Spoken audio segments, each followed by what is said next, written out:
Bonjour tout le monde et bienvenue, je suis Maimouna. Aujourd'hui nous allons parler du pardon. Vous savez, nous les êtres humains, nous sommes des êtres rancuniers, hyper rancuniers. Il suffit que l'on nous fasse une petite mauvaise action, ça peut même être une erreur de la part de la personne qui a posé l'acte et notre ego est attaqué. On se sent attaqué, on se sent vexé, fâché.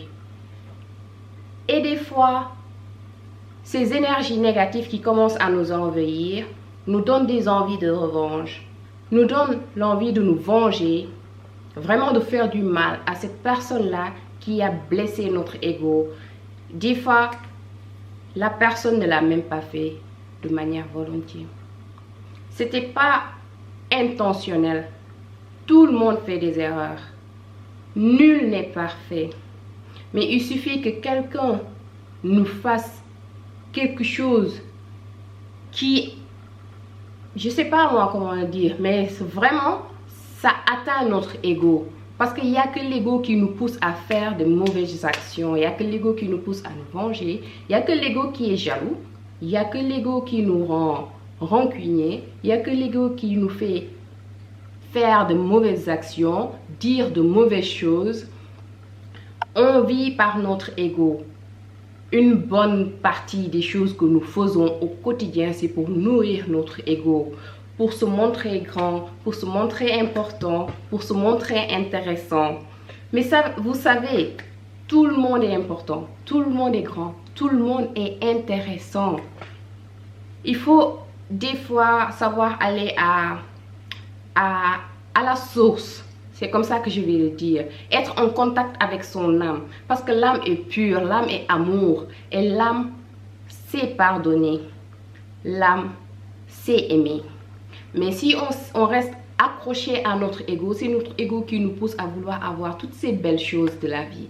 Le matériel, les belles voitures, les belles maisons, tu vois, les beaux habits, la beauté, le maquillage, toute la fausseté qu'on achète et qu'on exhibe, ça c'est notre ego qui nous pousse à le faire.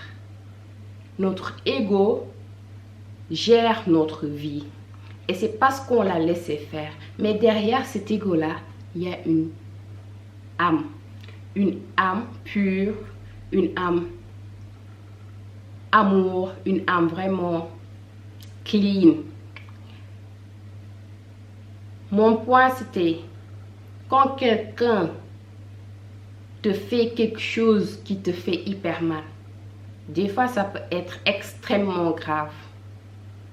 Dis-toi bien que cette personne ne l'a pas fait spécialement contre toi seulement. Cette personne même, si tu cherches plus profond dans l'acte qu'il a posé, tu vas te rendre compte que la personne qui a posé l'acte souffre elle-même.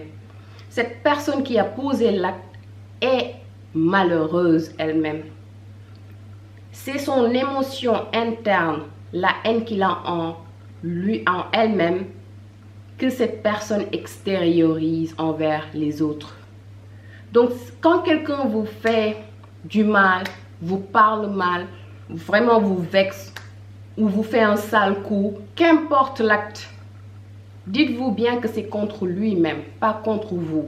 Ne vous sentez pas attaqué. Ne le prenez pas personnel. C'est jamais contre vous. C'est toujours contre eux-mêmes. Ils ne savent pas comment l'expliquer. Donc, ils cherchent des victimes, des personnes plus faibles, qu'ils considèrent plus faibles, pas forcément plus faibles. Et ils s'attaquent à eux, c'est tout. Des fois, par exemple, prenons la jalousie. Pourquoi vous pensez que les gens sont jaloux? C'est une énergie très négative. C'est un sentiment hyper négatif. Mais les gens sont jaloux contre X, contre toi, contre moi, contre n'importe qui. Mais c'est juste parce qu'ils voient en toi quelque chose qu'ils aimeraient être eux. C'est pas parce qu'ils te détestent, c'est pas parce qu'ils t'aiment pas, c'est pas parce que X ou Y, c'est juste ils aimeraient être à ta place, ce qui est compréhensible. Mais au lieu vraiment d'être jaloux ou d'être vraiment dans la haine, de vivre dans la haine, penser dans la haine. Le secret, c'est de savoir reconnaître ce que l'autre a réalisé, ce que l'autre a fait, ce que l'autre a dit de bien. Si tu ne peux pas le féliciter et que tu aimerais le faire, fais l'effort au moins d'essayer de faire de ton mieux pour arriver là où cette personne est. Au lieu de la jalouser et de la tacler, de dire du mal de la personne ou de créer des mensonges, de répandre des rumeurs, vraiment tout ce qui est négatif, juste parce que l'autre est là où tu aimerais être et que tu n'es nulle part. En essayant de nourrir la négativité, au contraire, tu n'avances pas, tu restes au point zéro. Alors que l'autre, il va continuer à avancer. Qu'importe ce que tu fais pour l'attaquer, qu'importe.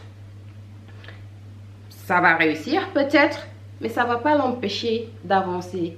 Parce qu'une personne qui vit dans la négativité, qui pense négatif, qui, je sais pas moi, qui vit négativement, il pense qu'à se battre, qu'à se venger, qu'à être jaloux, qu'à être fâché, que tout le monde est contre lui, que tout le monde l'attaque, il n'y a personne qui l'aime, il n'y a personne qui le suit, il n'y a personne qui l'écoute. Cette personne ne peut pas avancer parce que cette personne attire ce qu'il est, attire la négativité. Ce que tu penses, tu deviens. La manière dont tu penses, tout ce qui vient vers toi, tout ce que tu attires, tout ce que tu réalises, montre ce qui se passe là-dedans. Ça montre ta façon de penser. Donc si tu n'as que des merdes dans ta vie, il y a des chances quand même que it's not very clean in there, que tu penses d'une certaine manière. Change ta façon de voir les choses. Change ta façon de penser. Change ta vision des choses. Ouvre-toi au monde. Informe-toi. Essaie de rester dans la positivité. Parce qu'il n'y a que ça qui permet vraiment de réaliser des miracles. Il n'y a que ça qui permet d'avancer vraiment dans cette vie.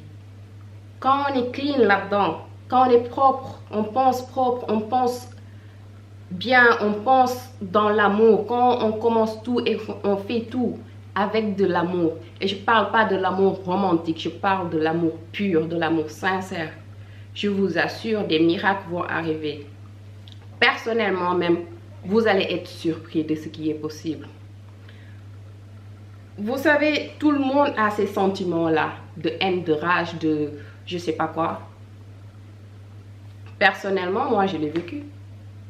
Il y a des moments où on me fait quelque chose et je boue de l'intérieur carrément. Je pense qu'à me venger et je vous dis les choses qui me passent par la tête. Je ne veux même pas les dire parce que c'est dévastatrice. Mais je prends un peu de recul. Il suffit juste que vous soyez croyant ou pas. Prenez du temps pour vous-même. Priez, recentrez-vous. Reconnectez avec le plus grand. Et je vous assure, vous revenez sur terre. Et vous allez regarder la situation d'une autre manière. Et là, vous commencez à dire, ok, c'est arrivé. Et c'est pas la fin du monde. Tu respires encore, tu es encore en vie. Tu as encore une autre chance. Tu peux changer les choses. Il suffit juste de pardonner. Et si vraiment c'est quelque chose qui vraiment vous dépasse et vous ne pouvez pas juste laisser aller, mais il suffit d'essayer de communiquer avec la personne qui a commis l'acte et communiquer d'une manière civilisée, pas en attaquant cette personne. Communiquer d'une manière civilisée et vous lui dites, ok, voilà, ça et ça, c'est arrivé. Juste d'une manière civilisée, avec un bon cœur, avec de bonnes intentions. Et vous allez voir que la personne même va revenir à ses sens et avec l'acte, le fait de communiquer avec cette personne, le fait de le pardonner, le fait vraiment de mettre les choses au clair, vous créez une remise en question chez cette personne et il risque de ne plus jamais refaire la même chose à une autre personne. Donc la vengeance, c'est jamais une option. Ça fait que répondre à la négativité. Tu te venges, après il se revenge, après l'autre se revanche, ça finit jamais. C'est dur, il nous l'a fait, mais on est encore en vie, donc on n'est pas mort. c'est pardonnable. Wallah, c'est pardonnable. Et si vraiment on sait que même si on pardonne, on ne peut plus supporter, pardonne, écarte-toi de cette personne. Écarte-toi de la personne qui te fait du mal. Évite de fréquenter cette personne. Évite de parler avec. Évite d'être en contact. Juste écarte-toi, mets-le à l'écart. Toute personne qui te fait sentir d'une certaine manière, d'une manière inconfortable, il faut la sortir de ta vie. D'une manière très diplomatique et d'une manière très civilisée, tout en restant poli et correct avec la personne. Moi, je remercie le bon Dieu parce que il m'a donné des parents qui m'ont appris à pardonner dès le bas âge. Et je l'applique. Et à un moment de ma vie où je l'avais mis de côté, c'était genre une dent contre une dent. Mais depuis que je pratique le pardon, je vous assure, je remercie le bon Dieu. Alhamdoulilah, tout se passe bien pour moi. Et je me sens toujours bien au fond de moi-même. Donc, apprenons à pardonner, apprenons à lâcher prise, à lâcher certaines choses, faire partie du passé. Le passé, on ne sait pas repartir en arrière. Laissons le passé dans le passé et regardons l'avenir, regardons les merveilles que la vie a encore à nous offrir. C'est tout ce que j'avais à dire. Et sur ces mots, je vous dis à la prochaine fois dans une nouvelle vidéo. Je suis Maimouna. On se dit à la prochaine. Bye, bisous.